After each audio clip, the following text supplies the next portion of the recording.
Hi, my name is Melisande Short Colomb. I am a student at Georgetown University in the class of 2021. I'm from New Orleans, Louisiana, and I am a rising sophomore. Great, and can you tell me a little bit about what brought you to Georgetown? Sure.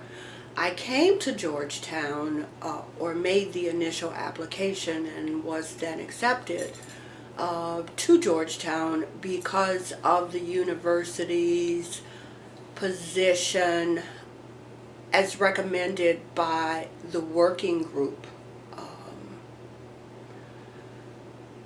to extend legacy admission and standing to all descendants of the GU 272 who were sold by the Jesuits in 1838. Right, so if you can just tell me about being a GU 272, how did you first find out and even first get into contact with Georgetown University? Okay. I found out that I was a descendant in early August of 2016 when I was contacted on Facebook in a private message by Judy Rifle from Baton Rouge, Louisiana, asking if I was related to the Mahoney family in Baton Rouge. And I said, oh, no. I'm from the Lafourche Parish Mahonies.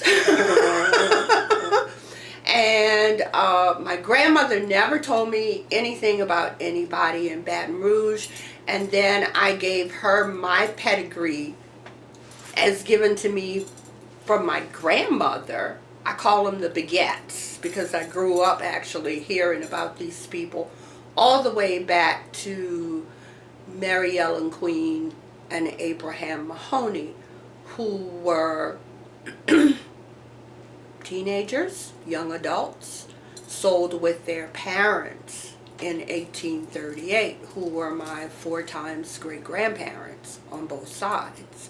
Harriet Queen and her 7 children were sold, and Robert and Mary Mahoney were sold with their 9 children.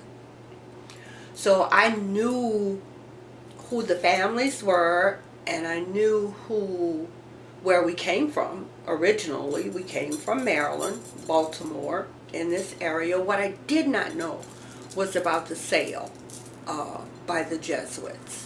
Family history was oral history. We were owned by an Irish Catholic family.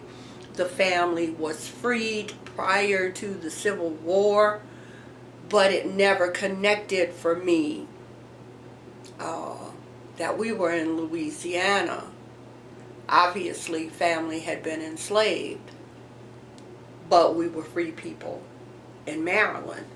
So that was a little bit confusing. But then when Judy got in contact with me, and my descendancy was established from this group, it all sort of made sense. Now all of the pieces, or many of the pieces that were missing in the oral history of my family, I found here in court records and the information and records by the Jesuits that they kept. So when you first discovered your descendancy and your link to Georgetown, was your immediate thought that you wanted to go back to school and come and get another degree from Georgetown, or what was your initial, what were you looking from Georgetown? No, initially I was extremely distressed. I'd read about the article I'd read the article in the New York Times when it came out in April with Maxine Crump and your mom, and I was like, oh, that is so wonderful just to have this information. I never connected it to me or to my family, and did not even think about it until December of 2016, I guess. Or was that 17? It was at some point I sort of heard that the university was accepting applicants with under the GU 272 Legacy and Descendancy program, but there was no protocol to clearly identify GU 272 descendants. So I was like, well, if they're going to do that just for any and everybody, I am a verifiable descendant. What if I apply?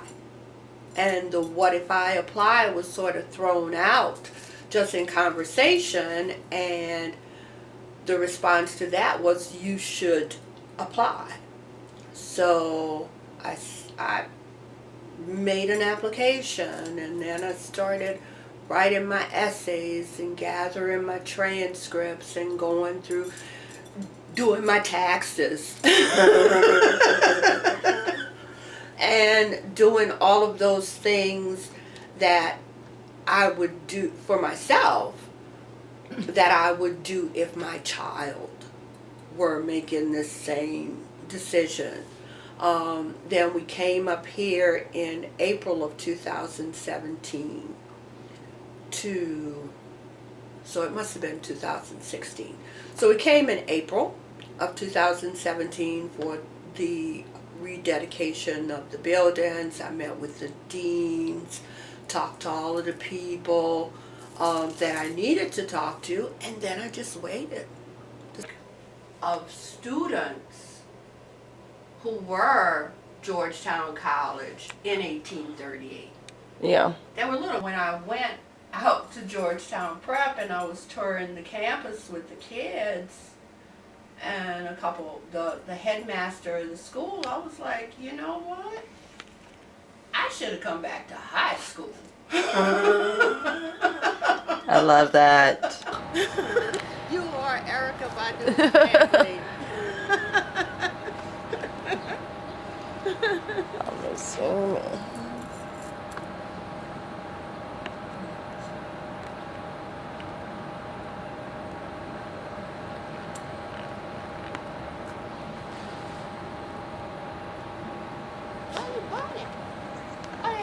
Perfect. Bunny. Let's see, let me just get a shot of these.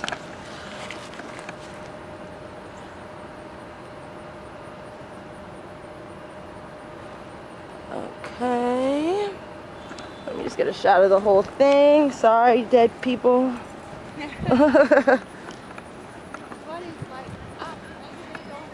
Right, oh, we see you, boo. We see you. We see you, boo. Oh, yeah? Oh, yeah, perfect, yeah.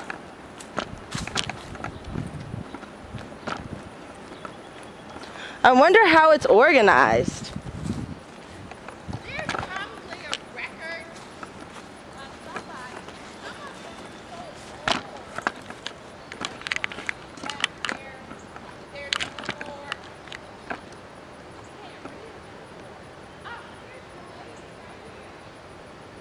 You found them? Oh, let's get the shot.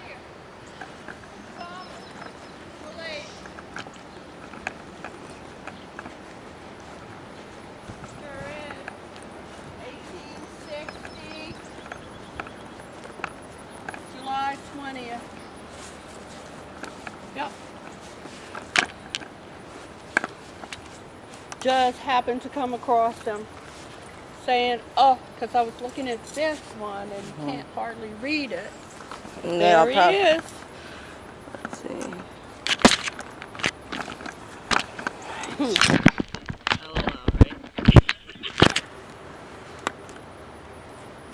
Rest in hell.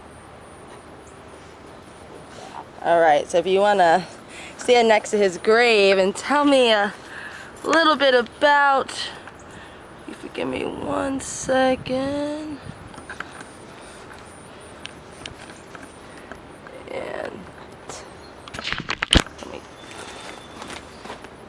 gotta fix the white balance. Give me me a second. Alright. Give me a clap. 1, 2, 3. You're on. This is the grave of Thomas Mulady. We're going to call him Old Dead Tom today. In 1835, Mulady started orchestrating the sale, what would become to be known today as the sale of the GU-272 in 1838. The people who were sold in 1838 had more than a century in Maryland as part of the Jesuit community, living in community with this priest and many others who, having baptized babies, performed marriages and burial rites for those people, had no problem for their own economic gain and that of the university or the college, Georgetown College, to consign those people to life in concentrated labor camps of the Deep South, where freedom was a word to be forgotten. And here we are today. Tom's still dead, and we're still here. What do you think Tom would say if he saw you or knew? I think he would say what everybody else is saying today. We're sorry. But sorry, while true for them, does not negate the damage that was done to human beings and the benefit that was raised for other people. And if you could talk a little bit about the irony of this memorialization versus how the GU-272 have been memorialized. Well, the GU-272 have not been memorialized at all. We are just in the last 2 years acknowledged as being a living group of people, or even that they were a living group of people who left descendants, because the dialogue of the Jesuits and the university was that everybody died, leaving no descendants. Hey, here we are.